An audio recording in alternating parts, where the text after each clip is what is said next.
And we are back, episode 7 with the Killer Kaiju podcast. As always, it is Josh and I, Lucas, What is up, everyone? taking a look at some more Kaiju films. So this next one is really special, what we're doing today. Special in the context of what it is, not in the actual film itself and the quality of the film. Today we're looking at Ghidorah, the three-headed monster, which is significant for a lot of reasons, and we'll get into it as we start. It's an all right film. Nothing really special about it. I mean, what's really special about it is the first time we get to see Ghidorah, and Ghidorah is, let's face it, Godzilla's like big bad. That's his villain, like the Joker to Batman. It's Godzilla to King Ghidorah, right? Or Ghidorah, sorry. There's like 30 different ways you could pronounce his name. We'll get into it as we go, but we're gonna get off to a quick start with this one because it is a little bit longer film than usual. So we'll get started right away and get into some action. So as always, guys, podcast/commentary style. We'll count down from 3, and you can play the movie along with us and watch it, or you can listen to it as just a regular podcast. We are not watching the English version. We are watching the original Japanese cut. There's not too much of a difference. Honestly, there's I think less than 10 minutes of difference between the two films. So there's not too much of a difference. So worst case, if you're watching the English one, you won't be too behind on what we got. And let's be real here, the Japanese versions are always better. We'll see. Yeah. Alrighty, guys. So with that, we'll count down and we'll start this film on the count of 3, 2, 1, and play from the starting mark of the film. Anus Films. So this film originally had 2 titles. In the States, it's marketed as Ghidorah, the three-headed monster. And the original title of the film translated to 3 giant monsters, the greatest battle on Earth. So this is why this film is significant. Obviously, Ghidorah makes a presence in this film for the first time, but mainly because this is the first film I think we've gotten where we have multiple monsters on film. That's a good name. I like Ghidorah. That's a good one. Ghidorah. Yeah, see, it sounds evilish, right? Like Rodan's okay, but like, and Ghidorah. Not to dig into too many spoilers about where he is going to originate from, but you notice a lot of the kaiju and the monsters we've had so far have all been earthbound monsters. You know, they've all come from space or a giant space egg. You never know. It looks like it's fighting a turd. Yeah, this is a really weird shot for me because the intro is quick shots from the ending fight at the beginning of the movie. I never understood that. It's almost like, hey, this is what's going to be at the end of the film. Let me show it in some quick shots and cuts. Giving us a slight almost nod. Like a trailer.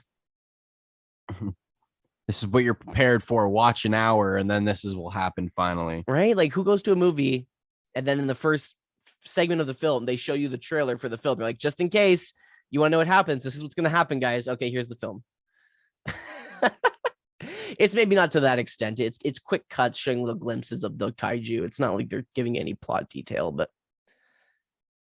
yeah, there's quite a hefty amount of kaiju in this film. We've got pretty much everyone that's appeared so far. Like, we've got Godzilla, obviously. Mothra. We've got Mothra. Rodan is going to make an appearance in this film as well. And then we also get King Ghidorah. Rodani boy. Ooh, so we're opening up here they've got all these computers. It looks like they're looking for UFO and space intelligent life. I think that's what they're doing, because they're trying to send a transmission out and they're looking with all these telescopes out to the night sky. Now, where is Eye Patch Man? It's funny that you say that. Is he in this scene? He better be in here. But is he in this movie? Maybe. I hope so. I was let down on the last one. I think it was the last one. Yeah, I was. Yeah, no, he wasn't in was it Mothra versus Godzilla? Yeah, he wasn't, but he was in Rodan. That was bullshit. Yeah. He is in this movie, I believe. Let me just see here. Yes, he plays a chief detective in this film. Hands down, best character that they've had is just Eye Patch Man. Yes, absolutely. What's his name again? Akiko, I think is. Let me look it up quick. They should just have a Akiko Harada. Yes. They should just have a separate movie just based around him and not Godzilla, but he's the main character. I think he's appeared in more Godzilla films than any other actor, guaranteed. I thought you were going to say than any other Godzilla. Yeah. Probably. I mean, they changed the Goji suits, right? That's I mean, fair. Besides the main star, like the guy who puppets Godzilla in the majority of these ones, Nakajima, I'm pretty sure he's been in Godzilla films the most because he's behind the suit, I think, for almost all of the Showa films. Fair enough. And it's not that this movie is bad by any means. It's just it's almost like they had an idea and they struggled to get to the end point, and it does suffer through some slow pacing until it gets to like the 3/4 mark of the film. Started somewhere and then got lost halfway. Yeah, like, realize it's been like what we've been watching the film for 4 minutes now, and I still haven't put the timer up. Sorry, folks. For those watching the video, I don't have the timer up. Man, you're terrible for that. I think it was know. last episode you forgot it too. I know. I'm the Keep worst. up. Keep up.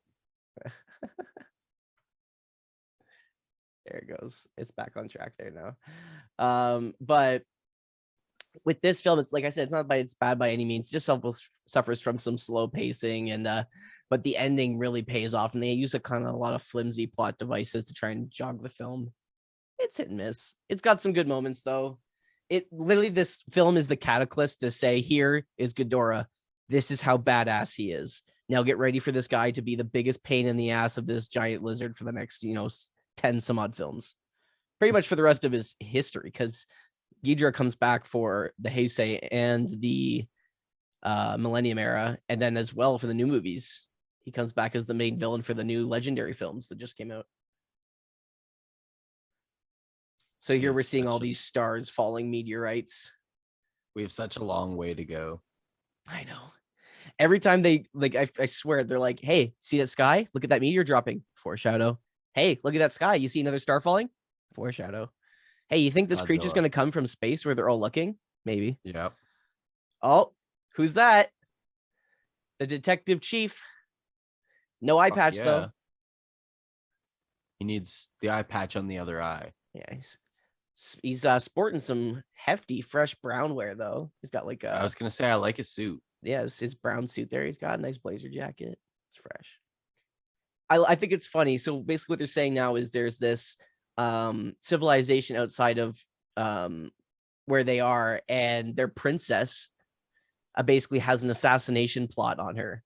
So they're sending her to Japan to get away from their area so that way she can stay safe. That's what at least they've told this police department here. So now just his whatever top detective is tasked with going to meet this princess, get off the plane, and protect her. They just send some average Joe detective to like escort a princess. Even this guy's like, it's a little above my pay grade.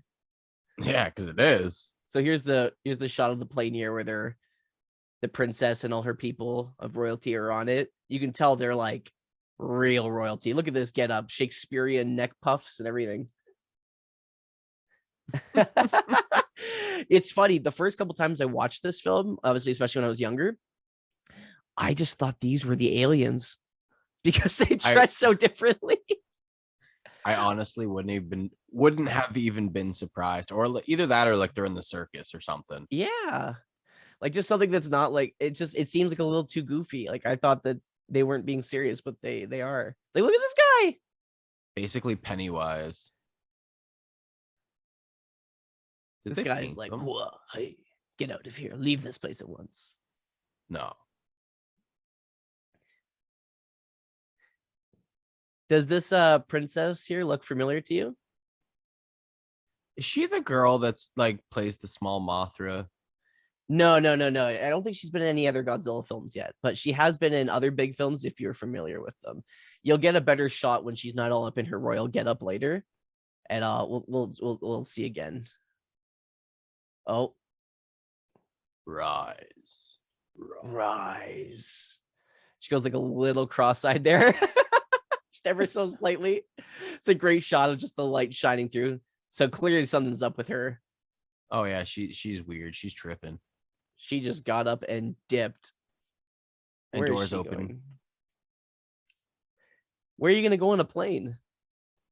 She's gonna flee. Dip and just opens the emergency exit and yeets out of the plane. And then the plane blows up. Wow. I'm sorry for that guy that was holding the drink. Right? Guy was just trying to do his job. Wrong. So let me get this right. Plane explodes. Bitch jumps out of the plane. Asteroid in like the span of 5 seconds. We just got 3 huge plot starts. Okay, so we got the ship blowing up. So that means there was an assassination attempt on the plane. She yeets off the plane, so she jumps out of She the plane knew. before. So someone signed and she knew. So there's another huge plot development. Okay, well, how'd she know? Why did they assassinate her? And then just to sneak it in, they're like, oh, by the way, when all this happened, an asteroid landed on Earth. They're like, shit, guys, this movie's getting too long. Just shove all the plot developments right away. Just bam, bam, Yeah, bam, but I bam. mean, compared like this one compared to the last one, at least this one's more entertaining. Like I got bored like for the last one. So like Yeah. so far we're 5 minutes in and I'm like, all right, cool. There's some weird shit going down, my friend. Yeah, like don't get me wrong, this is the definitive moment where Godzilla starts to turn because like Godzilla versus Mothra, we're still looking at Godzilla kind of as like, the monster, the destructive nature. This film is important for two reasons. One, like we were talking about earlier, it kind of starts to bring in other kaijus to make it a multiple kaiju film. So you're starting to get that what we now call today that Avengers kind of idea where they start bringing all these cinematic things together to try and make one whole. Like here, last film they brought Mothra and Godzilla together. Now they're going to bring Mothra, Godzilla, Rodan, and a new entry as well, and kind of just start to flush all these worlds together. Make it all under one big umbrella. And back then, at least, that was kind of unheard of. Like in comics and stuff and stories, like maybe like stories intertwined. But for a cinematic universe, which we all know of today and that everyone is trying to accomplish, like look at the new Mortal Kombat movies, even like everyone's trying to do that now and replicate it. And like these guys did it like in the 60s. They were so ahead of the time with like trying to establish a multiverse and bring everyone together. But that's Man, the they big just make thing. me want to go on a hike. I know, right? I like that. I Looks wonder if so these were nice. shot on scene or if these were sets. I'd imagine that they were shot on site, you think, right? So they wouldn't I have to assume they make would all just these like, trees. yeah, exactly. Just go take them hiking for the day.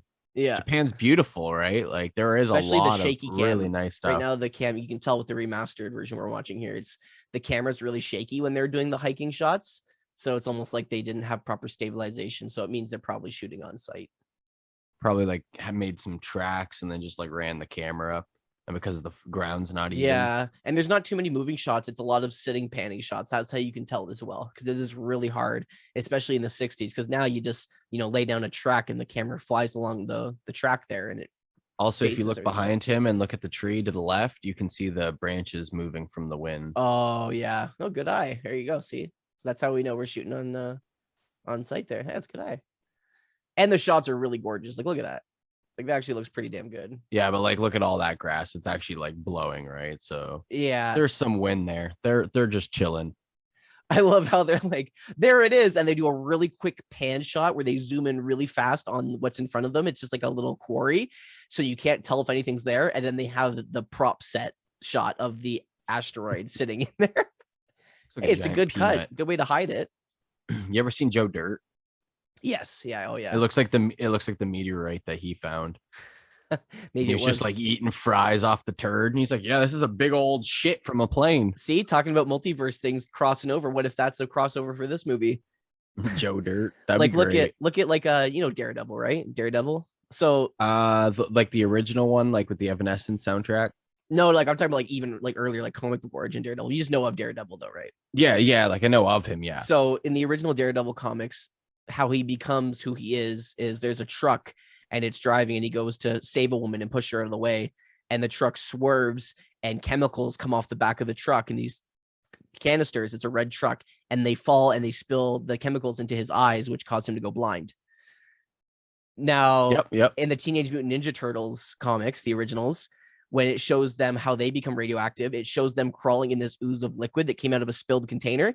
And if you look in the background, there's a boy on the ground and a red truck carrying liquid in the background shot. So you just see the turtles crawling around the waist. So there's been this long thing where it's a crossover that the same accident that caused Daredevil also caused the Ninja Turtles to become who they are. That's really cool. It's written in the pages. You can go and look at it. It's really wild. There's a bunch of conspiracies for the crossover. I love little theories like that. But then you look at it, and TMNT is Warner Brothers property, so he crosses over with Batman and stuff all the time, but never Daredevil. That's the way she goes. Right. I don't know if you noticed too. I kind of was talking over it, but when they found that asteroid, all their metal pickaxes and stuff started like flying towards the asteroid, like it was magnetic. Yeah, they threw it at the ground and started like moving. Yeah.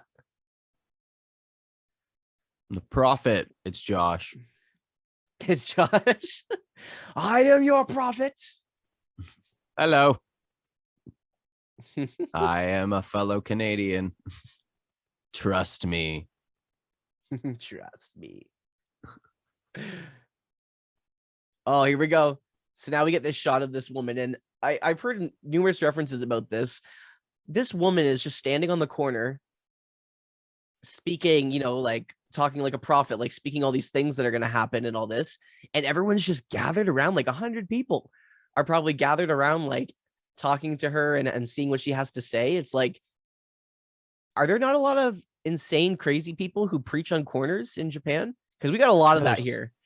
Yeah, there's a lot of people that do that. So when someone does that in Japan, does it all taken seriously? Like they're like, well, this person might know something. We should listen to her.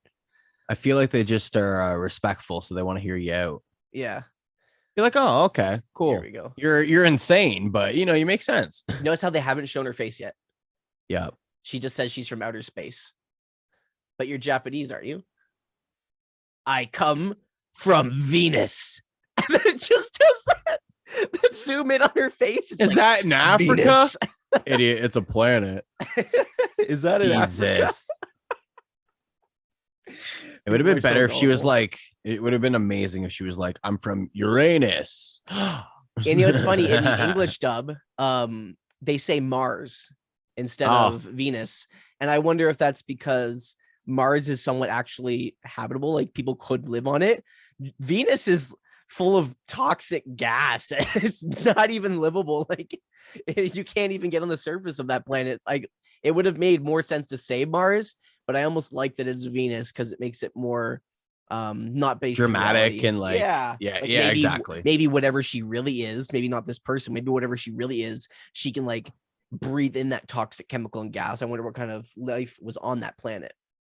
Maybe she's the three-headed dragon monster. Ghidorah's just shape shifted inside this bitch. Exactly. No, I'm pretty sure she's the one who spilled the beans about Ghidorah. So, oh, now they're talking about the volcanic eruption. I wonder if the meteorite hitting near the volcano has any effect on the eruption because of its magnetism. Maybe that's why it's leading to an eruption. Is that how Godzilla woke up this time?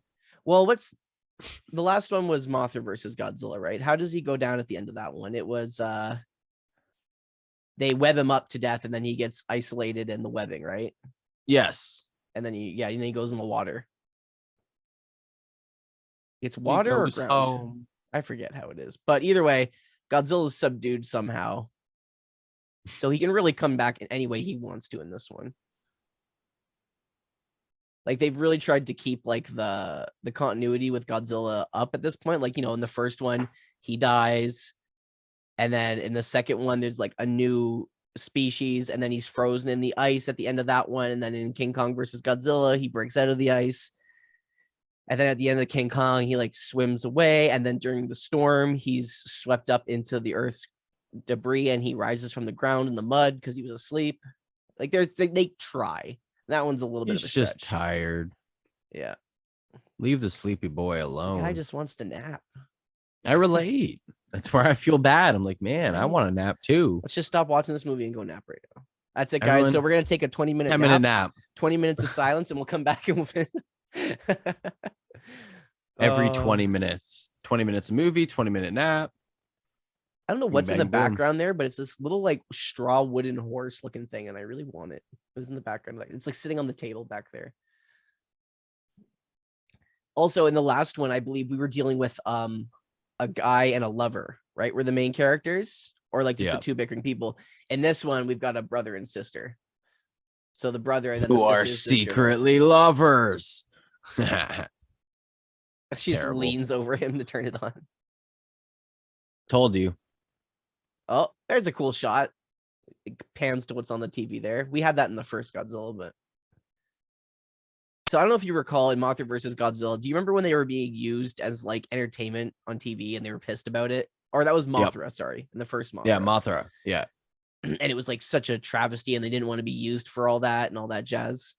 Yep. Well, the reason this confuses me in this one, like they said, their first guest, they're going to bring them on stage and it's like, but didn't they not want to do this whole time? Why are they just willingly doing it now? But it's funny. You're probably like, why are these two guys doing this little speech here? These two gentlemen actually do a live act in Japan. Like they're actually perform on TV and on stage. They kind of do like a comedy act, and that's kind of what they're known for doing.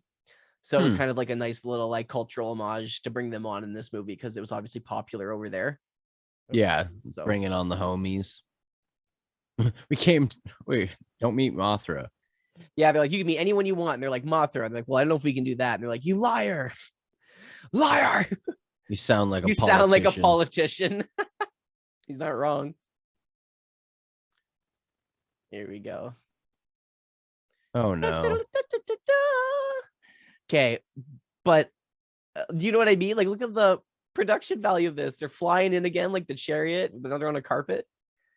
I don't know. Like, Maybe like so against doing this. Now they're all for it. Look at them. they finally accepted that like the humans aren't assholes. I mean, as much, And I guess they need some cash. And from like a livable angle too as well. Now Those that dolls. now that they know Earth knows that they exist, I bet you a lot of people are after them. So it's probably good to make their existence known worldwide, because that So way they can't get kidnapped by people and shit. Yeah. Because they're actually citizens on this earth, so they have rights just like everyone else, type deal. Because before they were being treated like objects. In the first Mothra with Nelson, that crazy son of a bitch, who stole the man's cane and then got gunned down in the street. What a great ending.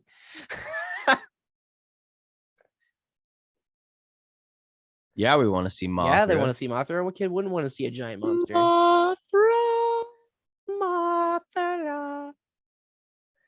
The other thing too, in the English cut, because obviously I've seen the English cut of most of these, because that's all I had growing up. I didn't have these good cuts.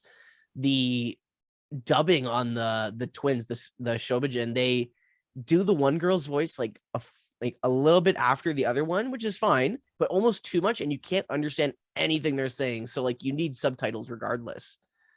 And it's weird because in the English dub of Mothra versus Godzilla, they were fine. You could understand them, but in this one, it was not as well done. So now they just like summon Mothra for a fucking object so people can see them. I don't know. I don't think Mothra would be happy with that. No. And this is funny. This is like a music video with the little. There's a lot of cuts here where this turns into like a video. It's hilarious, but at least Mothra's actually there. Mothra's still like a turd worm, so it's not even a good shot of perspective, though. Yeah, I know. It's like we don't want to see the turd. We want to see Mothra. Well, yeah, I want to see like the actual moth version. 2 reasons. 1, I imagine that once they go into moth form, they don't live that long. And 2, it's more expensive to puppet a giant moth than a giant turd. Oh, most likely. Because, well, like they were saying, she's still a baby. So, like, larvae, right? Like, there's still no cocoon. And we have 2 Mothras, right? Well, one died. One died at the end of the last one? Yeah, because she was like, or the little kids were like, how's the 2? And she's like, well, the 1 died. Oh. But, like, the other one's still alive and well, so. Oh, okay. The cuts with them both on the side here, it's literally like a music video. It looks like they're just like worshiping them. You have such good voices. Well, I mean, if they're that small, they have telepathic powers and command a giant moth. Wouldn't you treat them like a deity too? Yeah, fair enough. Yeah. Like if they were represented as like Jesus, I might believe. I swear the chief on Infinite Island here, or was it Fantasy Island, Infinite Island? I can never. Infinite Island. The chief there, he's got this big headpiece. I swear, in every movie they add like another line of feathers. It just keeps getting bigger and bigger. And I wonder if that has something to do with like the significance, because it's white feathers. When a Mothra dies, he like gets white feathers and creates another crown. So like all the time of him being the chief of their island, every time she perishes, age and and he takes feathers and adds another ring to his headpiece, so it shows how many Mothras have been there. And we should Google that one. That might be a little fun fact or like a hidden gem. I wonder. Well, that's a pretty good one because like it is getting bigger. So that's what she said.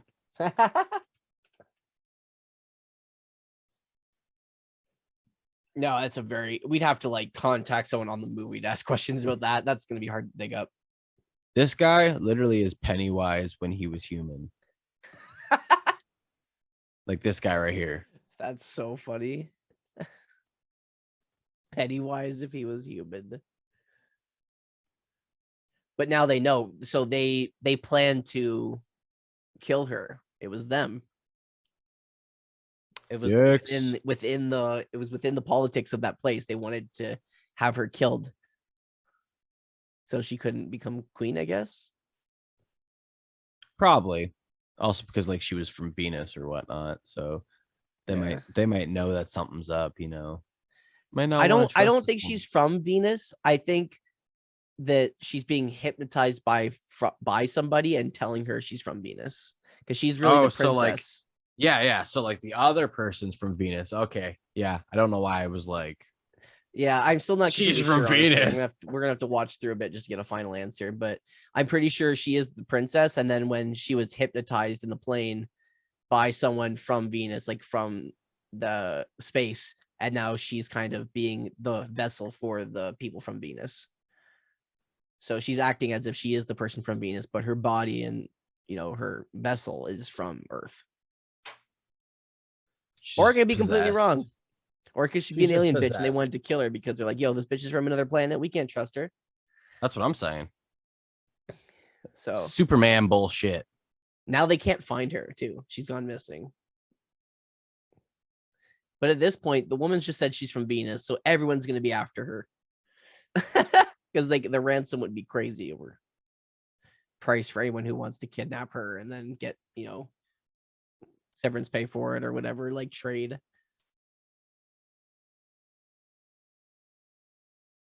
Yeah, you have no grounds to bring her in. You can't just be like, you know, you're talking, arrest. These days, you could just arrest her for not wearing a mask or something stupid. But back then, there's no way you could just, you know, plant drugs on her or something. Tape coke under her car, some shit. Where did this come from? She's still looking. They're like doing a ground chase. They got people on the ground looking for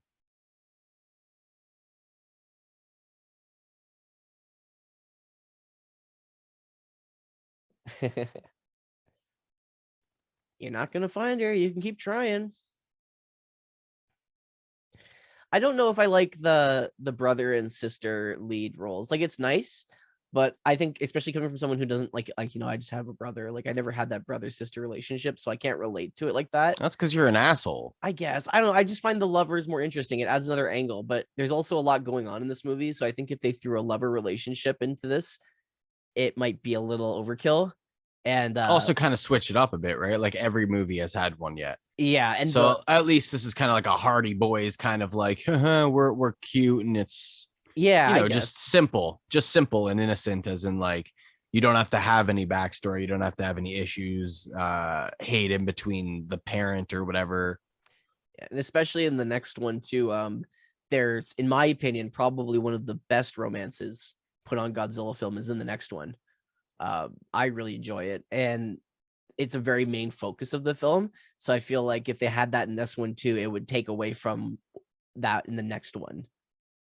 Because I'm not gonna lie, the next film is Invasion of Astro Monster. It's another Ghidorah film, and it's almost like they looked at this film and went, "Wow, we have an awesome monster, and that was his first entrance into the series. Let's give him another film." Oof, we messed up. Yeah, exactly, and it's, I don't know, like this film isn't awful by any means as you're watching it. Like, it's somewhat entertaining. You might recognize one of these guys. I'm pretty sure this is the shot where we get to see the one guy we've seen in the past a few times. Do you remember in King Kong versus Godzilla, the guy who's doing all the translating, and he was like always having his hands up and he had the great facial expressions? Yeah. Very physical comedy. Yep. I could be mistaken, but I'm pretty sure it's this one that he's the guy before Taco. Yes. I think that's what it was. Yeah. Not Taco, but the other guy. Yeah. But yeah, the other guy. Do you recognize this girl yet? So have you seen any of the older James Bond films? Pardon? Sorry. That's okay. Hold on. We'll watch this part here. This is a good part. We'll go into that afterwards. The hat rolls down there. Some dude's hat. I was just like, something's happening. It goes, of course, it goes right next to the meteorite too. Look on the far left. Do you recognize him? The guy was like, I'll get it for you. Yeah. That's him. Just, you know, no hands blackface. Hands up. He just doesn't have any black face paint on now. He goes to get it for 200. 200 yen. I'll go get it. Why not? He Why still not? has the silly face expression. He's like, "Oh, I'm going in." And this This guy's is just gonna gonna be go fun. down towards this space meteorite that landed, and it's crazy and toxic. They're saying. He'll put me out of business. And the girl is like trying to warn him, be like, "Don't go down there." And he's like, "Fuck you. I'm going down there anyway." That's on him. Sacrifices must be made. Yeah. Oh, something starts to move there. Wait, he got the hat though. Yeah. Now you better get your ass back up there real quick. I love how he sees something moving, so he stops to turn. Exactly. And now he's freaking. It'd be funny if he dropped the hat. Like he goes down there to get the hat, drops the hat, comes back up. I don't think they add that in, but that would have been a nice comedic touch. Oh, just him slip right back down. Rodan. Oh, we know that bird-faced bird brain. Oh, look at that mouth move. Oh, that was poor gross. Guy. It's His Rodan. mouth goes to like a 90-degree angle. It's like, you tell the jaw didn't really survive getting buried in those rocks that well. They tried. It's not bad though. Rodan's definitely looked worse. I feel like so far Rodan is probably my least favorite. Yeah, like visually, he's just, I don't know. He's pretty good in this one. He's just kind of boring. Yeah, he's very much just the side character. That's what he is. Like, yeah, you can cause ruckus. Still a boring character. Yeah, like he's Hawkeye. You know, you watch the Avengers, you're Hawkeye. Yeah, exactly. Yeah, exactly. X-Men, he's like he's Aquaman. Yeah. But like original Aquaman back in the Justice League days when he wasn't really utilized. Exactly. So he you know who he is? He is the Starscream of the Godzilla franchise. Villainous, but not villainous, but just a total cocky dick. Vegeta. He's definitely Star. Yep. I don't know if I'd put him on Vegeta level. That's pretty cool. I don't know if he's that cool. I like that white suit, all business-like. So these guys, I believe, are the people from the princess's entourage. Area. Yeah, and they were in the puffy neck stuff before, but now they're all in suits because they're trying to disguise themselves because they're going to kill her. Yeah. That's what's going on. Well, they're gonna try. Yeah, put you in a quiet hotel.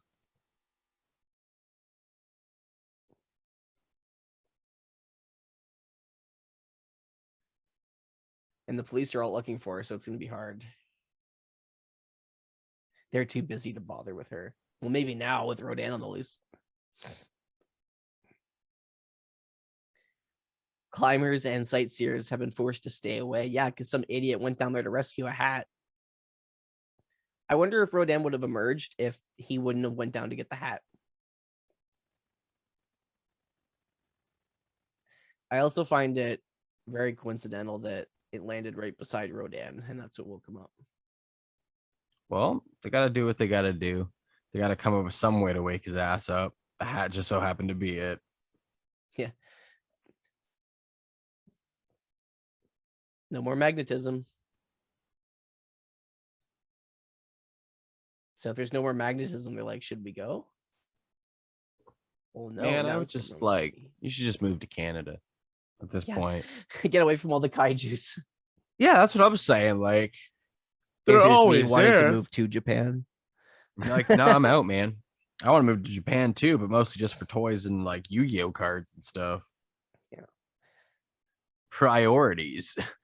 I also just love the overall state of living there, like, and like the morality of their civilization. Like, it's just so good. Like, did you know in Japan it's common practice if you're at a coffee shop working on your computer, it's common practice to leave your Mac and all your stuff on the table, like your phone and everything, and just go to the bathroom. Oh yeah, and you'll be completely fine. You can leave your bag or your bicycle outside with bags of groceries, and no one's gonna touch it. Well, no one will steal it.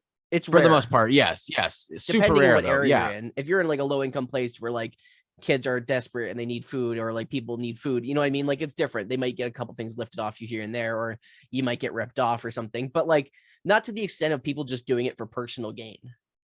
No, it's definitely a really cool place, or at least like it's, in my opinion, to visit. Yeah, it's the country of like, I know people always say America's like, the opportunity, but it's opportunity if you're a snake. If you go to Japan and just are honest and work hard, like your life will be content. You know what I mean? Yep. It's just, I don't. Plus, I would do great. I fucking love ramen, rice. Like, oh, the food is definitely awesome. The best right? thing like, about living there. Yes, I'm like, dude, I love snacks. Like, there's so many pluses. Like, I love rice. Wait till I tell you that you can literally buy a perfectly huge house for like under 200,000 Canadian there. You know all those random vending machines, mystery items? Oh yeah. You got to send me a whole bunch of those. Do you realize that there is a 4-store building in downtown Tokyo, like in central Tokyo, where it's just a 4-story building of all vending machines like that? It's like a casino, but instead of slot machines, it's all toys and like food and stuff and stuff. Go play the sluts. Gotta go beat them sluts. So yeah, the princess, the Venus woman here. Oh, every time I go to tell this story, there's a funnier scene that comes up. This is good though. This poor fisherman, this guy gets taken into the police department because he's found this bracelet. And this bracelet is like, he got caught trying to sell it or whatever. And it's like, well, I'm an honest fisherman, blah, blah, blah. Like, I didn't do anything wrong. He's like, I got it in exchange for my cap, jacket, and trousers. Because I guess he picked up some woman who was in the water at sea. And how do you know it? That's her when she yeeted out of the airplane. He somehow survived jumping out of a moving plane. Landed in a lot of water, I guess. I don't know. Somehow landed in water, managed to keep her bracelet and her jewelry. She pencil dived, so she just went straight down. Yep. And then this fisherman picks her up, and she has all this nice jewelry on, and he thinks it's totally normal if she's just like, yeah, I'll just take this bracelet and I'll let you walk. And she just runs away. It's like, wouldn't you have like reported her? Like, what if she was ill or had some kind of mental illness where she, like had memory loss or something? Like, that's my cap. That's my cap. That's her. So he's completely like cooperating. He's not a bad guy by any means. He did the right thing from his point of view, right? But then they're like, yeah, I'll need you to stick around. He's like, but I didn't do anything. He's like, I know you're not a thief, but we just need a statement. So now they're making him stay. So they're pretty much arresting the guy. He's done nothing. But they won't let him leave. Figure out what the fuck he's doing, right? Like, I guess. You're the witness. You got to tell us all you know. Everything. I will say one thing though. A lot of practical, not a lot of miniatures in this movie so far. Have you noticed? Yeah, I've noticed that one. Like even the natural causes and stuff. Like, I think they're trying to stay away from it because again, it's not going to be a cheap thing to buy for a one-take thing. Yeah, like it cost a lot. I mean, compared to a lot of places, you could just find an office, film in it a little bit, put in a few objects and make it look completely different. And I feel like this one did well enough that the next movie got a bigger budget because there is a lot of there's a lot of like miniature work and there's a lot of cool sets and stuff in the next one. If they look as good, maybe not, but there's definitely a lot more work put into them. You know what I mean? And like, you can tell that they maybe learned the mistakes they made from this film and like how they could correct it, like with making Ghidorah more menacing. And this is their first time. If you think about it, all the monsters before this have been like Godzilla, Kong, Frankenstein's monster. You've got Rodan, Mothra. The only ones that really aren't just guys in suits that have lots of puppeting to do were Mothra and Rodan.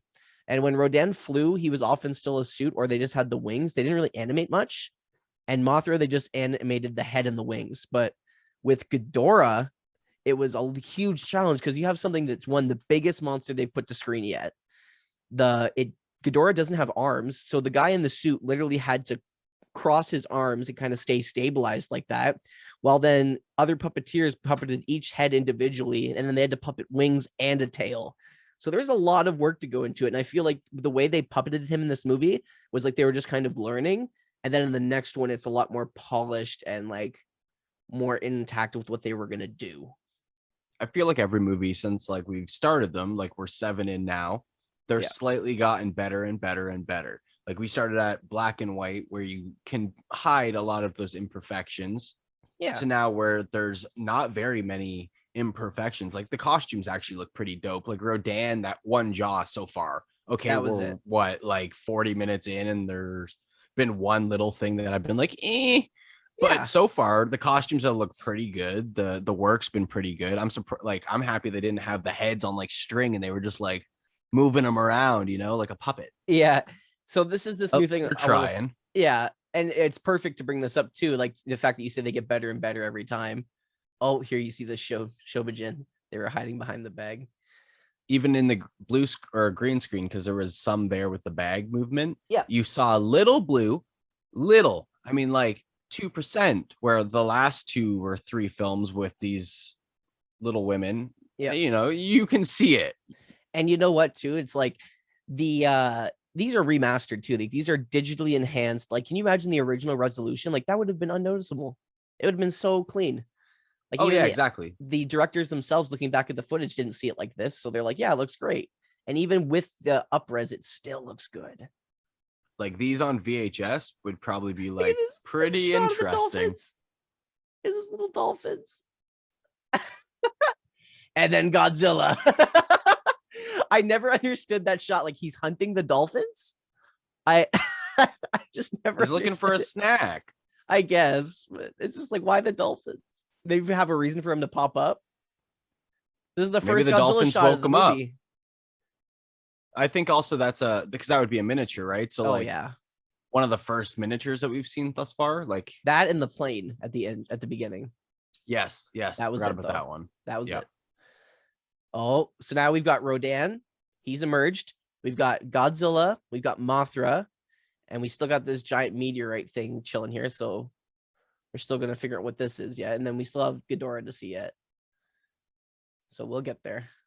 So the princess. I know you said before we get off. Go ahead. Okay, go. No, you go. Okay, you've been waiting. The princess. The reason she might look familiar to a lot of you, especially if you're into old American films. James Bond. She's a Bond girl. I know we talked about it in the past couple podcasts. Never seen any of the James Bond movies. I've seen like little ones here and there, but never a full one, at least not to my memory, but definitely enough to know like, oh yeah, that's a Bond girl. And she was in, what was it? The one with Sean Connery. You Only Live Twice. Sean Connery. He was the Bond girl and You Only Live Twice. Voice. Yes, she does. Yes. Sounds like Bane. Sean Connery is Bane. Bless his soul. If he was still around, I would definitely petition that.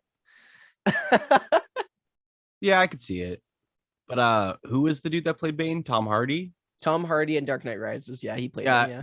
That dude is great. I liked it. For how much they changed Bane, they grounded him in realism, and I liked what Tom Hardy did with the role. I really enjoyed it. I just love Tom Hardy, especially in like Bronson and stuff like that. Have you seen him in what's the film where he plays the two brothers and he plays the same role? I'm gonna have to look it up. There's one movie where Tom Hardy he plays brothers and they're both twins. And one is like they're both like mobsters, and one's like very prim, proper, subtle, and then one's like extremely, like crazy and violent, and he's a homosexual, and like it's very meant to be like very polar opposites, but it's Tom Hardy playing both brothers. Let me just quickly look it up. I know we're getting a little off topic here, but this is an important one. It's a great film. Legend. Never seen it. You should definitely check out Legend. That is a fantastic film. So I know you said this isn't one of your most favorites. No. But like thus far, I've actually pretty enjoyed this one. Like I like how it's mostly just like little stories of each character coming, and you know that it's building up for like that big old fight. Yeah. I feel like this one paces a little better. Maybe. Yeah, like that's kind of why I'm kind of enjoying this one a little more. Like the other ones are just, they spent so much time on a love interest that in reality is not really needed. Like you could go without it. And I understand that's because you only had so much footage, or like, only wanted to shoot so much with the costume. But in the end, this is just better. Like you can work on a few different sets, a few different costumes, and then kind of intertwine them together. Yeah. And it's kind of weird and goofy too. Like it's got some weird stuff going on. So I'm like, all right, cool.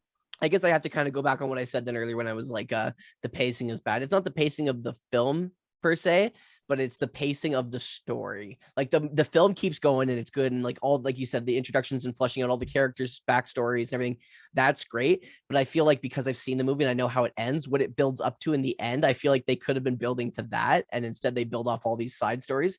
So as a film, it keeps you entertained and it's fun to watch. But as fleshing out the ending in the story, it kind of falls drifty, I think, in the past little bit. Here we're starting to fall back on. But I feel like for the first little bit, they're like, well, it's about this Venus princess, but is it about this meteorite? Is this Venus princess even matter? And then, okay, well, now the people are starting to find out that they want to assassinate her. And now it's all starting to come full circle again. So it's definitely entertaining as a film. I find that the next one just does it better. I think that's my issue here, is I'm comparing it to the films that follow it, not just taking it for what it is right now, which is why I love having you on these podcasts, because they're learning, right? Opinion. Like they're learning from the past. Like they'll watch this one and be like, you know what, maybe we shouldn't have done it like that. But thus far, for me at least, this is a lot more entertaining. Like I don't want to see an hour of a relationship build up for when at least for me, when I know it's a Mothra movie or a Godzilla movie, and you're like, come on, let's get some action going. Like, yeah, like in reality, like I could care less about them. I want to see like some shit go down, you know? Want to see shit go down. Yeah, and like at least make it entertaining. Like some of it's entertaining, but some of it lost me, and I'm just like, I don't know, man. But so far, I've dug this one. It's funny, it's cheesy. There's characters coming back from the older movies, which you're like, all right, cool. So recycling different things. Eye Patch Man's in it. We get 4 separate characters. Wait, yeah, 4. The Shobijin didn't actually do something here. They're actually helping to stop the girls' assassination. Yeah, exactly. Like I just really dig the style that they're going for, and like you were saying, if the next one's better, they're learning. Did you see every that movie? They're learning. Bullet holes on the door. We have actual bullet recoil, and when he closes it, the continuity's still there. You can still see the bullet holes in the door. Could actually like get some blood in this one, like the other. Usually you just see like the smoke come out of the guns because they're fake prop guns, right? But they actually have little detonations that they blow up in the wall to make it look like the bullets are actually hitting. So it's not just like, you know, stupid stormtrooper fights where they're shooting and like it's impossible to hit them. You can actually see where he dodged the bullets in that scene. Oh, what year did this one come out in? This one is 1964. Yeah, so like almost a decade since the first Godzilla movie or something, right? Yeah.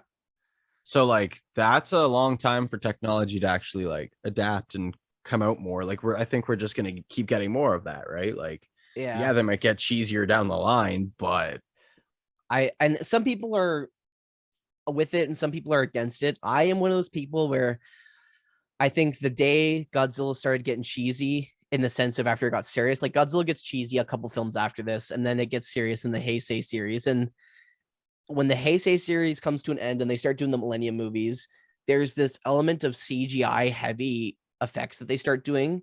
And I feel like just following the Heisei era, when the practical effects were so incredible, like the model work and the suit animation, it's going to blow your mind watching the Heisei ones compared to what we're watching now. And then in the Millennium, they try and bleed CGI together, and the CGI is not on par with their practical work. So it's almost like you just want to see the practical effects, and the CGI takes you out of the movie. And I'm so happy for these films and the Heisei films for them not having CGI, because I love practical effects. Like, yes, there's some computer generated work in some of them, but a lot of it's practical. Like even the green screening and stuff, that's not really CGI. That's a lot of practical framing that they've used. Yeah, I'd rather see all the miniatures. I'd rather see miniatures over CGI any day. Like, yeah, I like the cheesiness. I like trying to figure it out. I love oh my God, DIY kind of aesthetic when it comes to like effects. Like you got to figure out what's going to work best for you. Actual people fleeing here, like this actually looks like chaos. It doesn't look like there's an organized, like they look like they weren't prepared for this. While the other ones, like you said, there's always buses waiting and shit, you know? Yeah. And then 3 films ago, that whole scene would have been like miniatures and just like cars, you know, RC cars basically going back and forth. You notice the first we're actually getting humans. Godzilla's eyes move.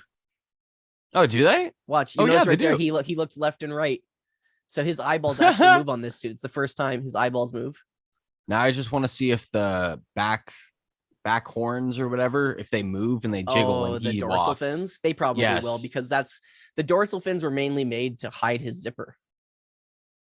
I don't know. I just feel like they should be super stiff though. Oh, that was a pretty good mouth movement.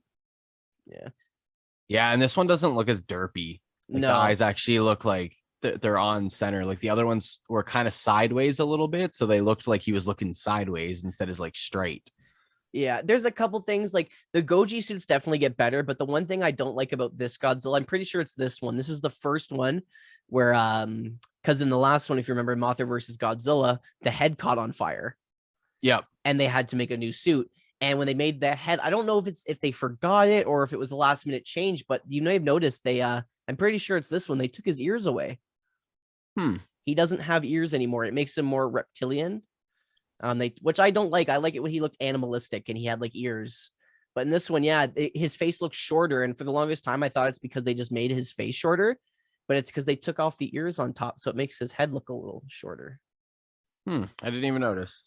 It's a very small difference, but I liked when Rodan was flying over that they added like that smoke and like the wind, like with the effects when everyone was running away. So they're actually like, it's Rodan, like, because he is supposed to be power. Yeah, like he's supposed to be powerful. So like there would be smoke, there would be some ruckus going down.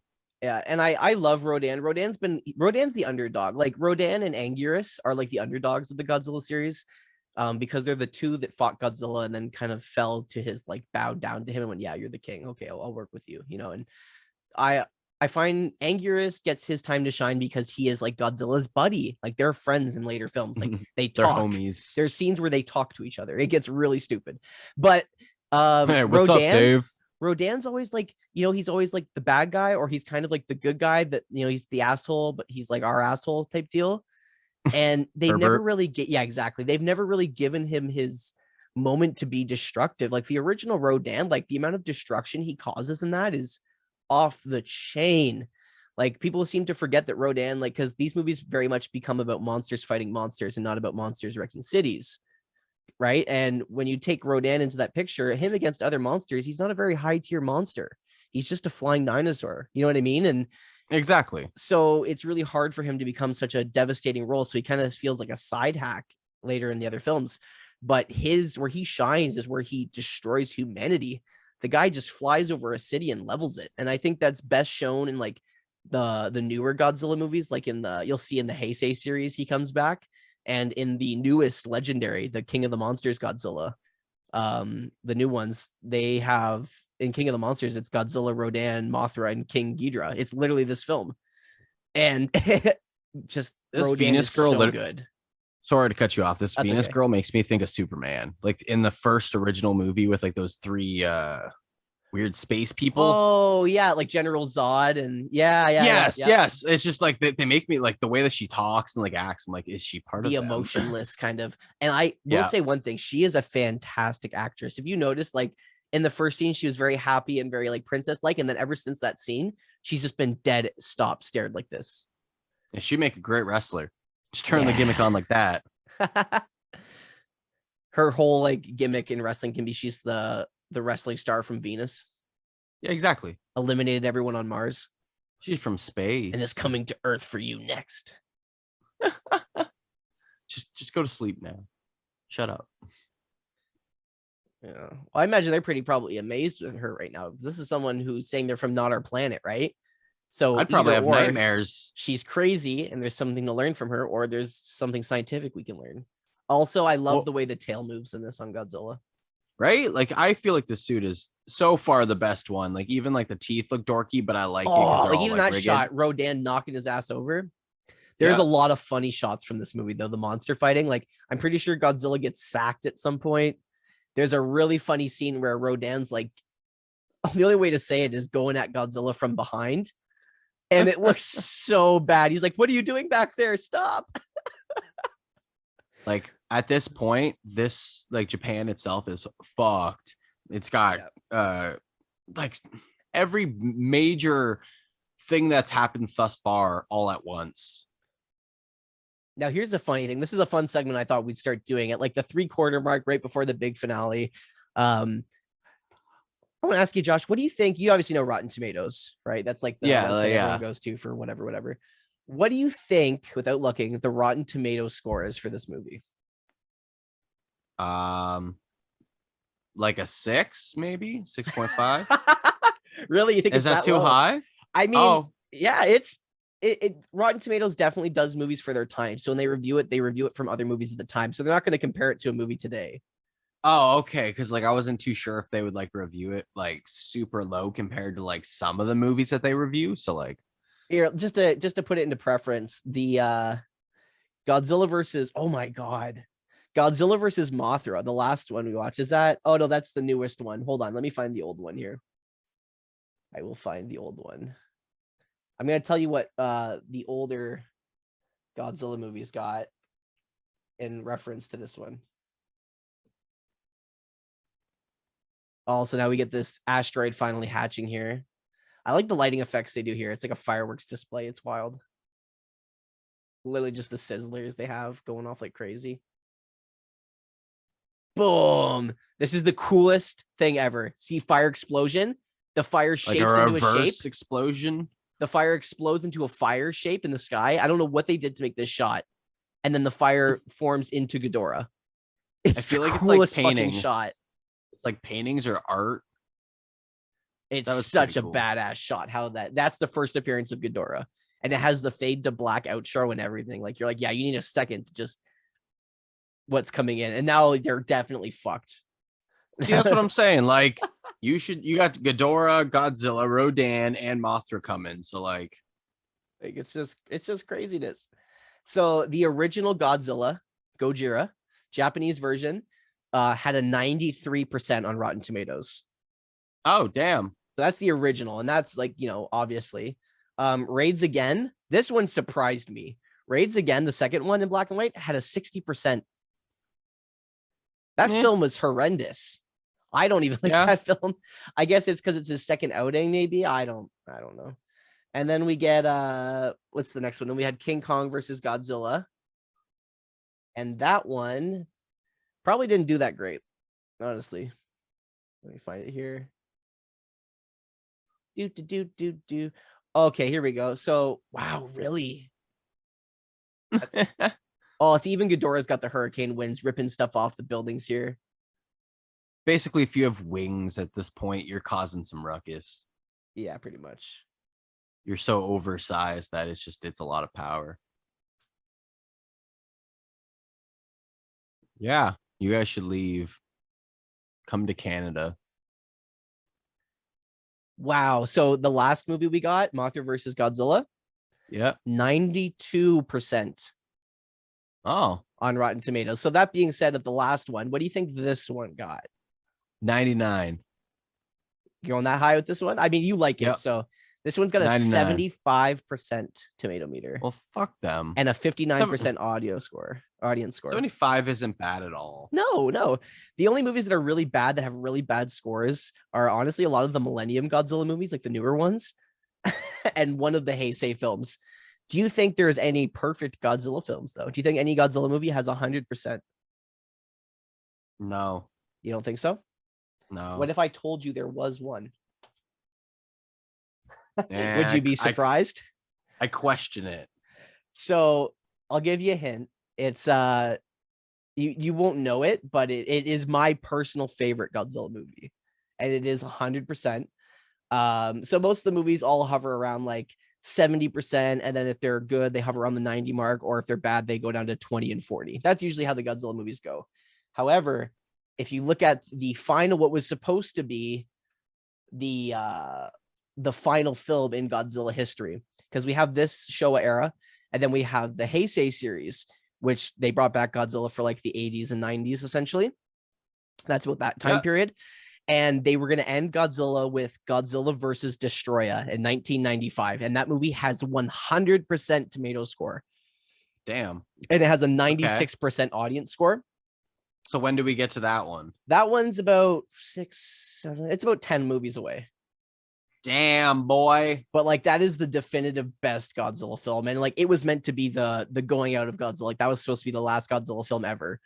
And then they closed the doors and said, okay. Works. And then the US, they're like, okay, we'll stop Godzilla and we'll let the US have their play at Godzilla. And then they made 1998's Godzilla.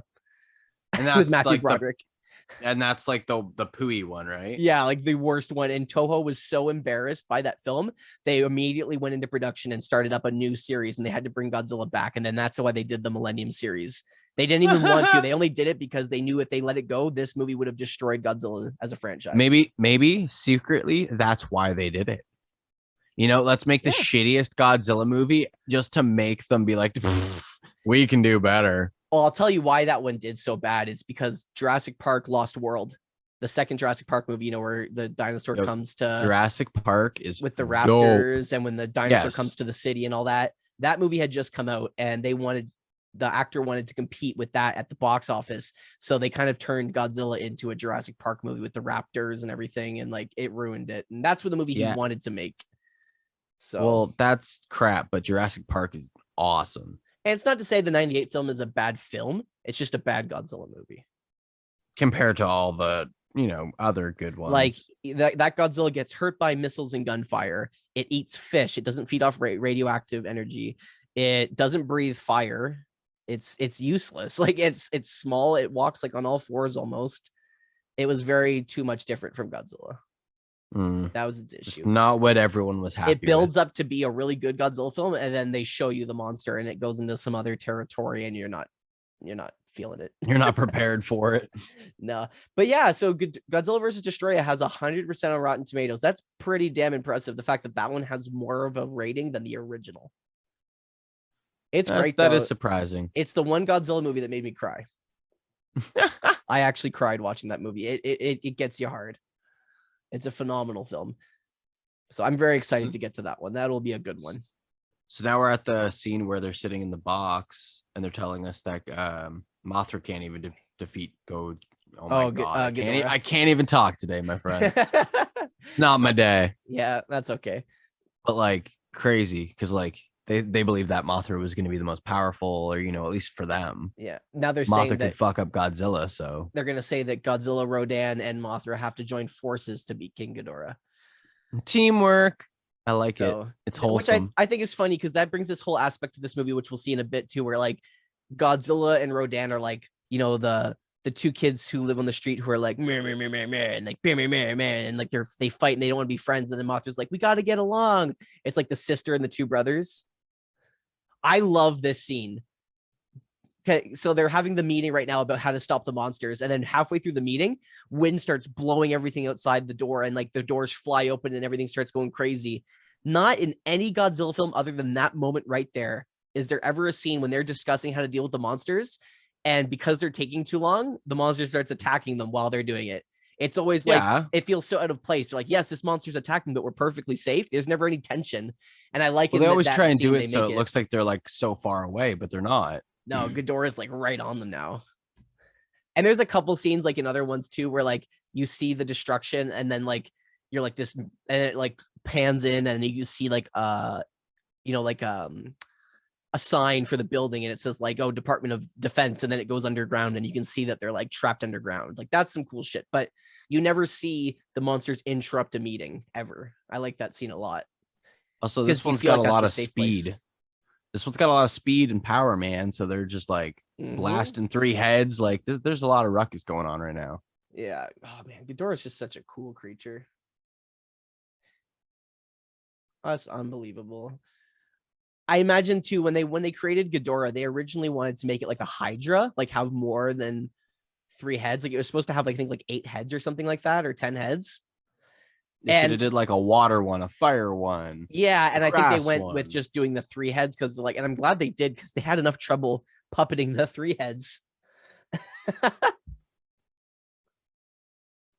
So now they're just calling the worm. Hurry up. Hurry up, come help us. They got to get Mothra to come talk sense into the monsters because it's not like humanity's going to talk sense into the monsters, right?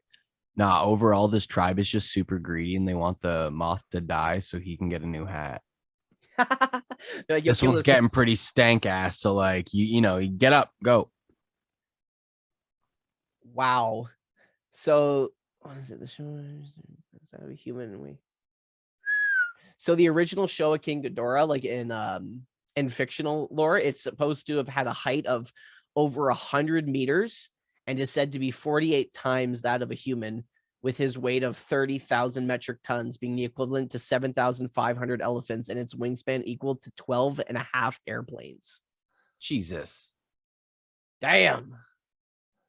How many people did it take to puppet Ghidorah specifically? 8. I forget. What's your guess? 8.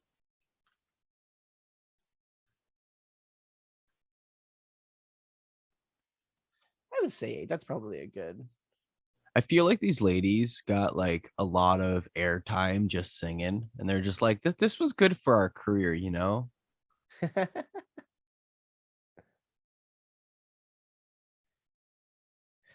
Again, back to the music video. That's the same cut from earlier. They didn't even film any new footage. I don't know if you noticed that. Oh, I was like, I noticed. Okay, looking up. Let's see. I'm trying to find it when they talked about who puppeted Ghidorah, but so far I'm not finding any. I know watching a couple documentaries, I remember it saying something like it was 2 puppeteers per head, and then it took like 3 people to pilot him in the air, and then you had like 2 for so about 8 or 10 people probably to puppet Ghidorah. 8 or 10 people for one monster, and then you think you had the people on standby to look after Godzilla and stuff too, right? To make sure that Nakajima was okay in the suit. You had like at least 2 people on every monster on standby to help them. Well, it's a massive monster, so you need a lot of movement. Like you need the wings to move, you need the tail to move, the heads to move. Like there's so much to it. Yeah. Well, that's not like it's gonna be like Mothra in worm form, where it's like just make it wiggle a little bit. And you got to have somebody on standby for Ghidorah, because think about it. When you're Godzilla, you have your arms in arm sockets, but with Ghidorah, you have to cross your arms and hold them to your chest, so you lose a lot of your balance, especially when you're in something that heavy. You don't want to fall over. Trust on that one, because if you fall over in the suit, 1, you probably hurt yourself. 2, they'd have to repair the suit. You cost the studio a lot of money and time, so that was a big no-no if you were in the suit. Was a no. But Venusians, how you say people who are from Venus? Venusians. There you go. Venetonians. The people of the Venus. 5,000 years ago. She's immortal. How could you live that long? I couldn't, of course, not in physical form. So that's here, this is how you find out that this isn't actually who this is. Yeah. She's like a spirit or something. Yeah, I began to assimilate with the Earthlings. Our superior abilities degenerated. Only one remained. Well, which is her? The ability to foresee the future. I love too when they talk about like Ghidorah too in this one. They're like, oh, like Ghidorah is so dangerous. Like it wiped out our culture and everything and like destroyed everything. And I'm like, wait a minute. So how did he destroy your culture? Just exactly. By, like, eliminating your people? I don't know. But I do see what I mean, though, that they say Ghidorah is like this outer worldly being who destroyed Venus and now is coming to Earth next. And that's what she's trying to warn everybody about. That's why she's never come to tuition until now, because she saw Ghidorah was coming to Earth, because she foresaw it in her future vision. I would have just let them suffer. Screw it.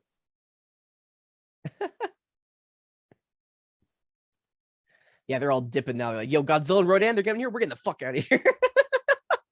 That's what I'm saying. Like, yeet. All of these places are fucked right now. And you know what's funny? I wonder if it was thought of this way, but in the earlier Godzilla films, when, especially in Gojira, when they're evacuating, they have like their whole lives with them. Like they have like dressers and like clothing with them, and they have all this, like all their belongings, and they're like loading it onto these trucks. But as the movies go on, they're running away with lesser stuff. Now, I wonder if it could be 2 things. 1, less budget because they didn't have to bring in more props and more things for people to carry and more extras. Or more 2, realistic. They pull the story kind of realism turn on it, and it's because they've had to evacuate so many monster attacks now that they know what to pack and to bring, and that bringing that's unrealistic and stupid, and just to bring like a bag with your necessities is realistic. Well, it would be more realistic, right? Like if Godzilla was coming right now, what would be the few things that you'd grab, right? Like Bruce, like anybody, your savings or something. I don't fucking know. And like the my Godzilla collection. Well, that's where I'm like, a sweat, your Godzilla sweater, you grab a few things, make sure Sarah knows what's up, and then leave her behind. And Oh my god. But I think it's a nice little touch because if Godzilla's coming, you get the fuck out of there. And anyone by now who lived in Japan and Godzilla invaded in the past movies, they would have moved by now. So they're not going to take their stuff with them because they're like, oh, we're just going to go back. First one of these attacks, man, I would have left. I would have gone far away, like this California is a cool or shot. something. Rodan on Godzilla's back right here. Does it look cool? Because now it kind of okay. Yeah, he picks him up. Oh, it's wild. Look at the dust coming off Rodan's wings when he push. You can tell when he's closer to the ground, more smoke comes up than when he usually launches because he's carrying the weight of Godzilla. It's a nice little added realism there for physics, Drops him on everyone. I like him. He's like, let me go. Now they're like a super beast. Godzilla can fly. This is crazy. These guys they're electrifying this poor girl. Oh, ball shot. Power outage. Uh-oh. Drops Godzilla on the electrical tower. Straight to the balls. Shootout. Pew, pew, pew. See, there we get no bullet ricochet, but in the earlier scene we did. We still pew, get smoke, pew, pew, pew. Why is it always the same Shobijin box? It's a nice box, I guess. Like, what else are you gonna keep them in? I guess, right? Like, probably just reuse the prop. Oh, there's a few bullet holes in the wall. Oh yeah, there is. Okay, now there is. I feel like they just got to make them in certain times. But they probably just reuse the box. The like fakest get hit in the head notion. He just hits him and then he walks into the other room and he takes his gun. He tried his best. Basically me acting. They're just getting out of the room here. They're like, screw this. I don't blame you. They're still trying to go after this bitch. Especially now because now they're getting answers, so they don't want them to know. I like the James Bond movie soundtrack in the back. You see, like it's got like a good old like running scene. That's Ghidorah's music. Oh, that's Ghidorah's music they made for Ghidorah. You idiot! James Bondish, though. That's funny. Oh, get her in the car. They come in. What is the car? Oh, here we go. Rodan and Godzilla squaring up. Bow down, boys. Mothra hasn't arrived yet to, tell them stop being boys. It looks like they're dancing. Yeah. They're like, if you were to take this entire scene and then put like 80s rave music behind it, it would straight up look like they're just vibing. Oh yeah. Look at Godzilla. Like they're just heck? Like they're noticing each other from across the bar. Here comes. This is the Rodan have some taking booty. Godzilla from behind scene, I think. Oh god. What is he doing there? Like, no. And then Godzilla, that's supposed to be like Rodan being like, no, you wouldn't dare. And then he does it. And then he starts hitting him with his tail like he's sitting on his face. just tail slapping away. He's like, eat me. Look at this. This does not look right. Oh god. Just taking him. What are you doing back there, Rodan? Not there. Not that hole. Not that hole. Atomic blast. And then he just turns around and breathes in Rodan's face. Rodan's like, what the hell was that? Rodan at one point does this weird head twitch thing, and it's so funny. It looks like he's having like a seizure. He's just like flailing his head all over the place. This turned like a fight from like normal fight into a fight for like someone that put it in the wrong hole, and then your girlfriend told you no, and then they just like turned around and started slapping him. No, I told you no. Also, here we go. Rock fight. This is the first Godzilla rock fight. I don't like this Rodan suit right now because you can see the guy's head. Like it is so like the neck is so chunky in that one spot. It looks like he has like a giant turkey gulp. He literally just like ate an entire egg and it's just sitting in his throat. He just hasn't swallowed yet. That's so what we're seeing there is the beginning of the Godzilla Rodan rock fight. So there's this is the reason a lot of people don't like this movie. This is the first time that Godzilla has a rock fight with a monster, and it is definitely not the last. I feel like them having fights. They're like, because in King Kong when he throws the rock at Godzilla and they like throw the rock at each other. Yep, like, that's Godzilla's way of throwing a rock. But these are like two monsters who would never use rocks as a weapon. And there's so many scenes now in Godzilla movies where they use rocks as weapons, and like it's almost like they're playing catch. They're not even hurting each other. It's like they're playing hot potato. Just gotta use your surroundings to your availability. I also like how all the old Japanese cars they use in this movie, they all look like fixed up hearse. You know what I mean?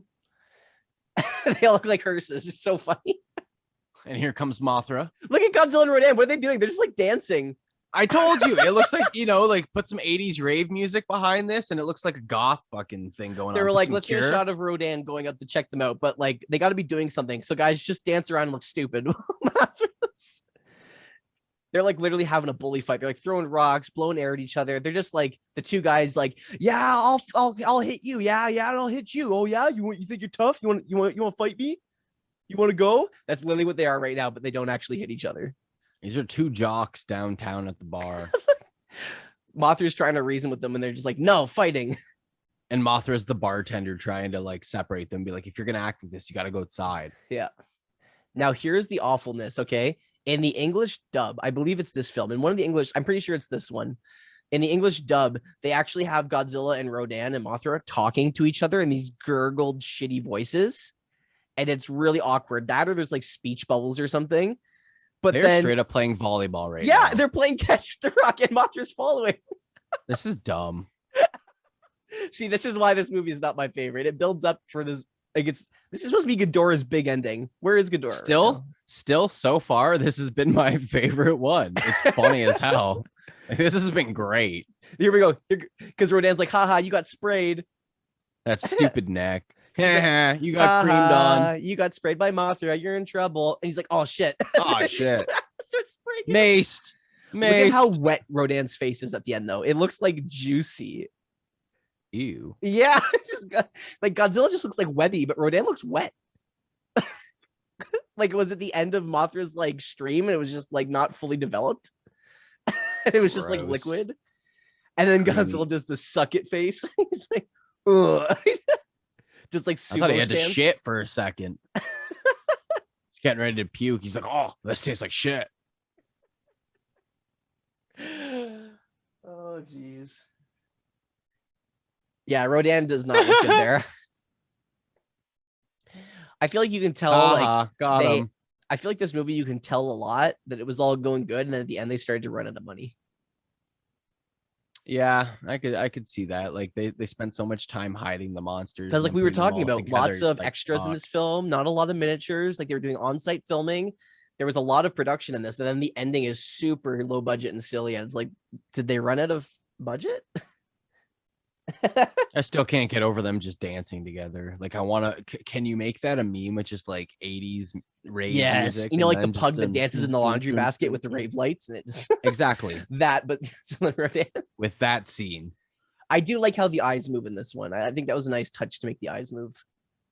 My only complaint is in Rodan's neck. Like that's just, you can see the head and the guy standing there with the arms out, and then like the head's just above it. It's too chunky. They shouldn't have done. See how they're moving their mouths right now?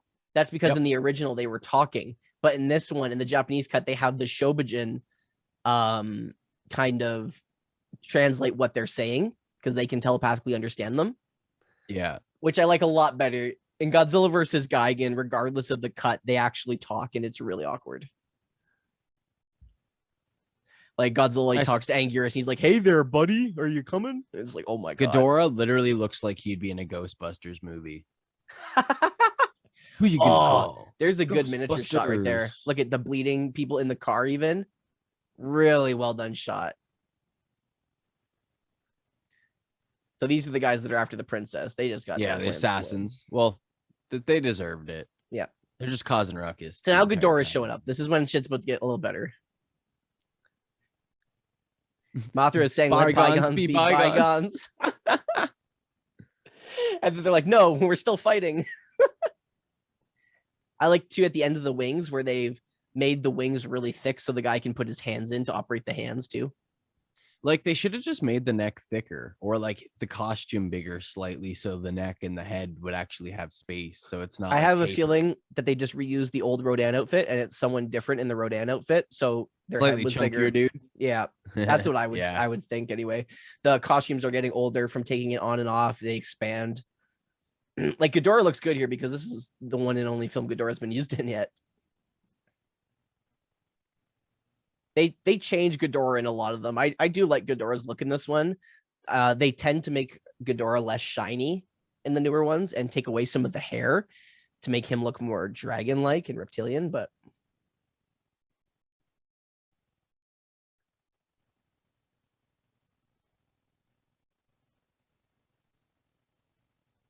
Y'all better hurry the fuck up.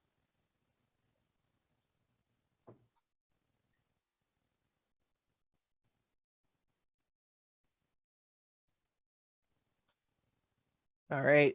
Come on, Shobijin, save the day. Do your stuff. The earth doesn't belong to humans. It's ours too. We should defend it. They're almost convinced.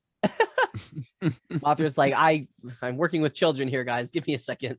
This is literally what it's like being in a band. Yeah.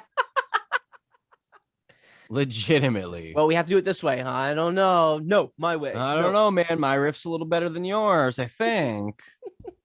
I demand we play my song. We settle Even it though it's like terrible song. a showdown. I also don't like the spikes on Rodan's stomach.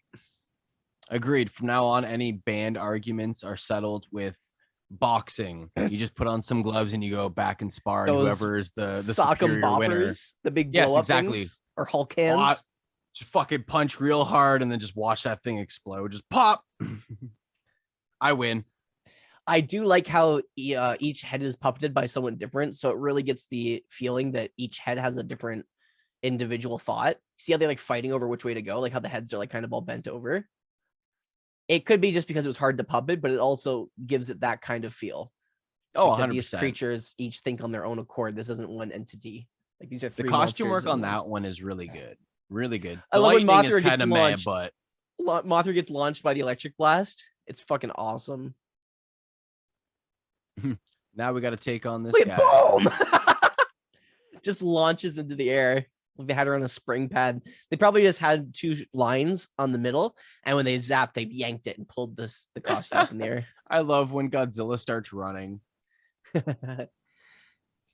Yeah, we're always looking forward to that drop kick. We're not quite there yet, but we're getting there. There's honestly more funny. There's stupider and funnier things that happen before that moment, so just don't worry. It'll be worth the wait. I'm pretty sure it's this one too. It always confused me since I was a kid. The eyes on the middle Ghidorah head, the right eye is a little fucky, I think.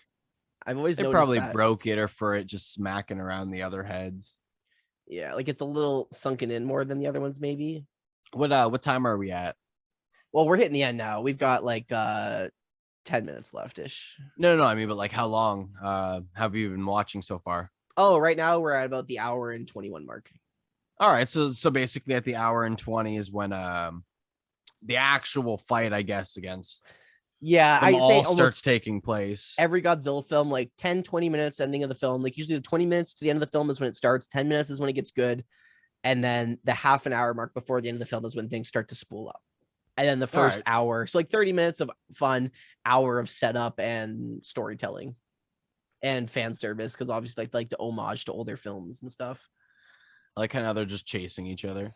I can fly too, buddy. And Mothra's just hanging onto Godzilla's tail and come on, little her up buddy. the hill. Rodan's trying to run Ghidorah down in the sky. I do like how they're all working together. Like Rodan doesn't feel as useless because like Rodan's the sky, Godzilla's the ground fighter, and Mothra's the thinker. They all have their kind of angle to take down Ghidorah. It's a whole plan. Yeah. I just love Mothra just getting dragged up the hill by Godzilla. Oh, Rodan's like, dodge, boy. And then he peeks up. Is it safe? Is it safe yet? Should I come out now? Damn it, safe to leave. Nope. Hide. Keep hiding. Oh man, this one's funny. Oh, there's the first definite sign of string work. They usually hide the strings pretty good, but because the string was in front of Ghidorah, it was hard to cop out, so you can see the strings there. Throwing but that's rocks. Still not bad for that large of a creature.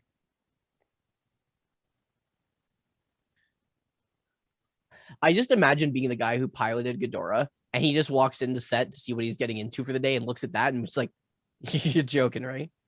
We're gonna throw rocks at you. Oh, here comes this funny. Harder. The Venus princess, creator of his save it from becoming a lifeless tomb, and she's just standing here. And then this guy from across the line has this sniper rifle. Okay, I want you to know it's scoped. He's got target on her, and he still misses. This guy is the worst sniper in the history of sharpshooters. Literally me playing video games. And then she just stands up and she yeets off the cliff. So I don't think they're getting saved anytime. See what I mean by like this movie was good up until the ending, and it's like they ran out of time and money. Yeah. Like you're about to see what are we gonna do with this girl things. Anyways? Think about all the really cool visual effects we had of like bullets ricocheting, people getting hit, like all that looks really legit and looked really good. And this scene coming up is just ridiculous. So he's climbing down to see if this girl's okay. And judging by the way she landed, her body's on the ground and then her head is hanging off the rock. So she would have snapped her neck. She would have been dead as hell. Oh, 100%. But somehow she's still alive. And this guy still hasn't shot them this whole time. Because apparently wearing bright red is really hard to see when you're in the grass. I don't want to be on this man's COD team. Look at aiming for him. It doesn't hit any of them. This guy's got a handgun, okay? And he's having almost better shots than the guy with the sniper rifle.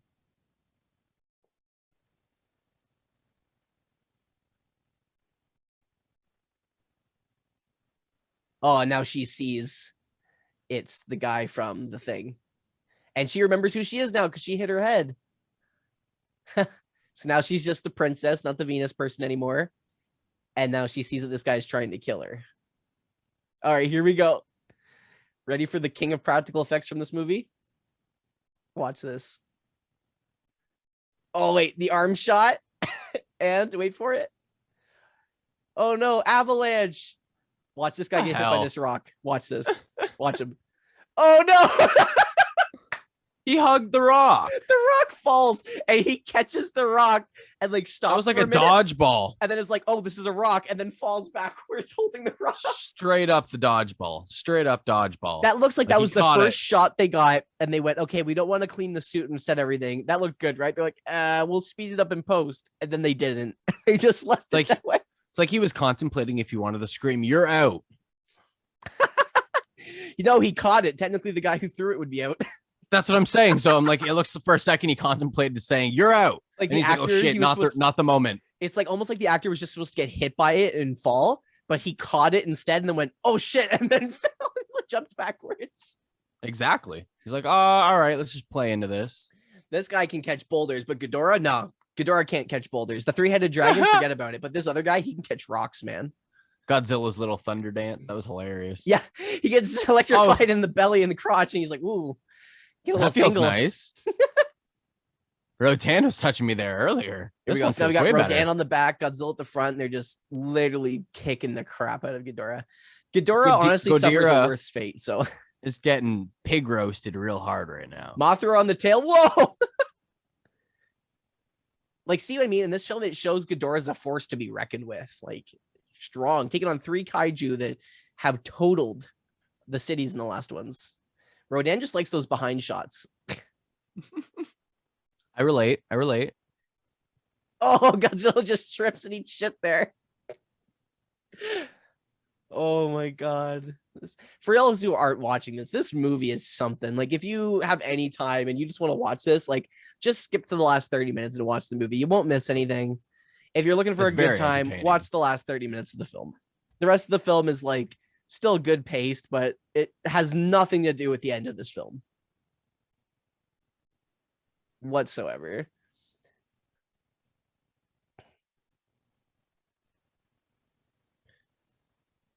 Oh yeah, I don't know. Are you a fan of the fur around Ghidorah's head? Around I each don't mind Ghidorah it. head, there's like this like fur. They take it away eventually, and like I kind of like it. It made them less. It made them more ancient dragon. You know, like ancient, like especially like Yeah, Japanese exactly. dragons. Like it They looks like have an the old dragon. fur and like the stash. Like it looks nicer. Oh, here we go. Mothra and Rodan teaming up. Mothra's on Rodan's back. They're just, oh, this is a cool scene. I like this shot. Teamwork Working right together. here. And then Godzilla Finally. grabs Ghidorah by the tail. Here we go. Yeet. Ready for this huge throwdown right here? That's a cool shot. Come on, Godzilla. Show him you got mean business. Grab the other tail.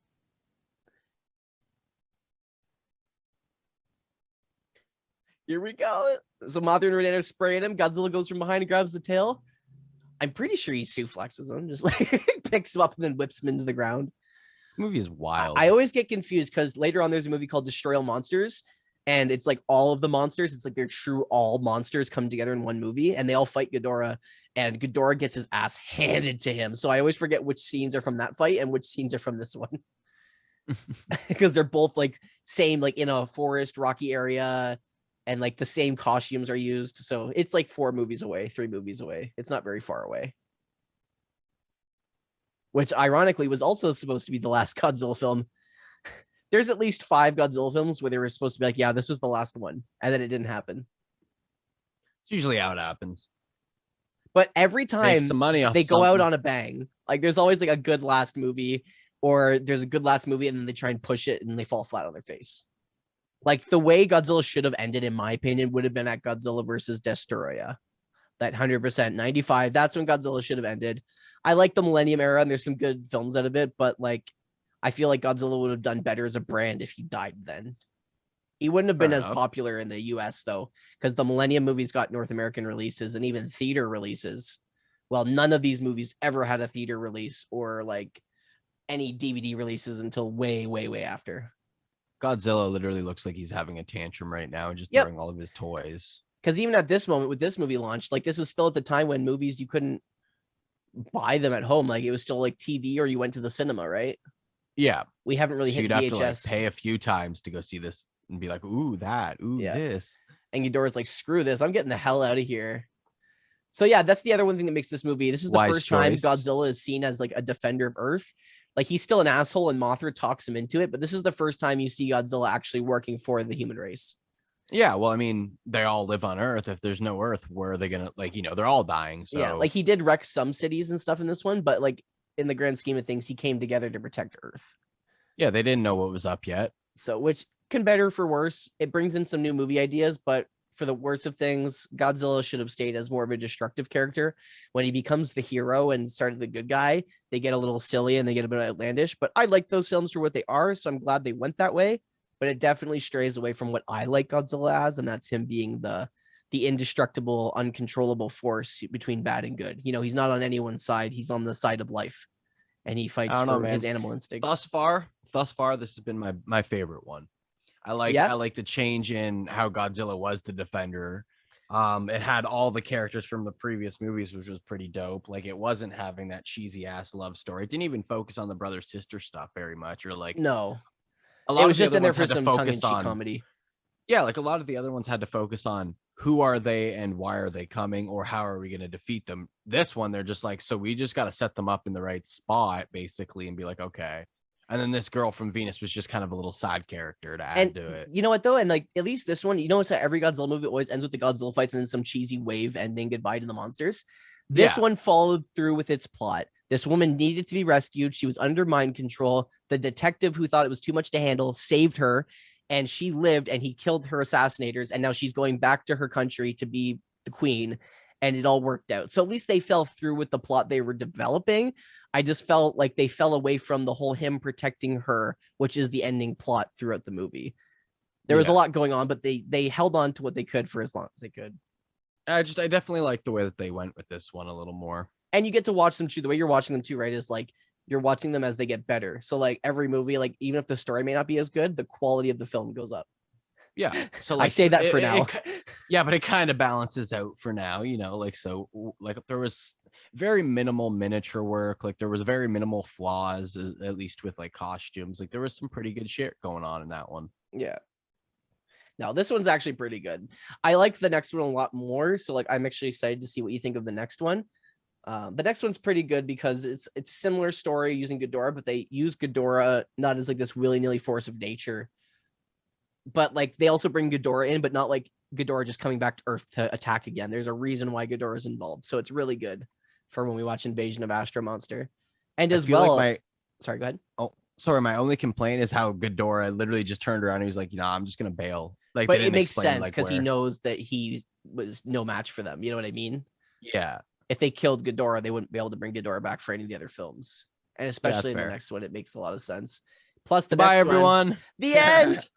The end. Mothra swims to shore. Godzilla pieces out. Everyone's happy after, and they've got 3 kaiju running loose in the world.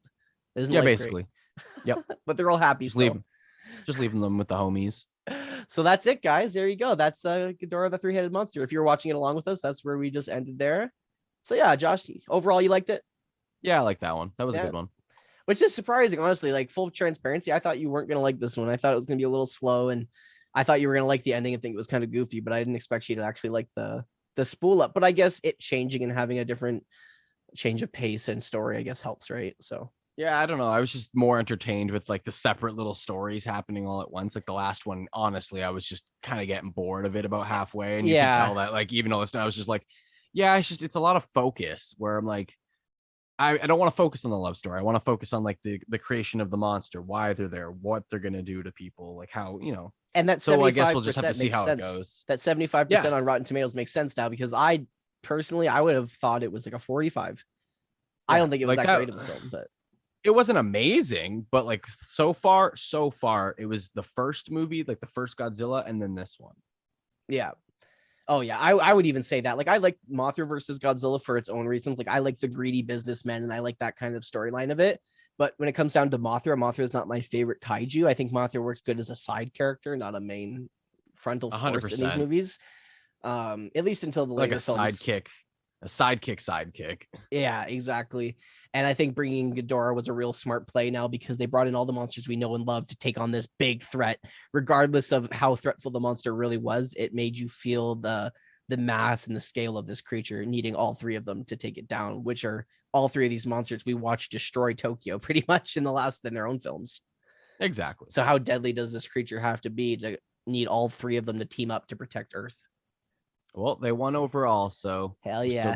We still got some more movies to go. So yeah, this is the 7th episode, guys. Next episode, we might have a bonus episode for you, but the next Kaiju Godzilla film we'll be doing is Invasion of Astro Monster, which is kind of Ghidorah's real entry into the series. This one was, but the next one, like we'll see, is a little more polished, and it introduces some elements that are repeated very much in the Godzilla series. But in my opinion, I think it does it the best over the following ones.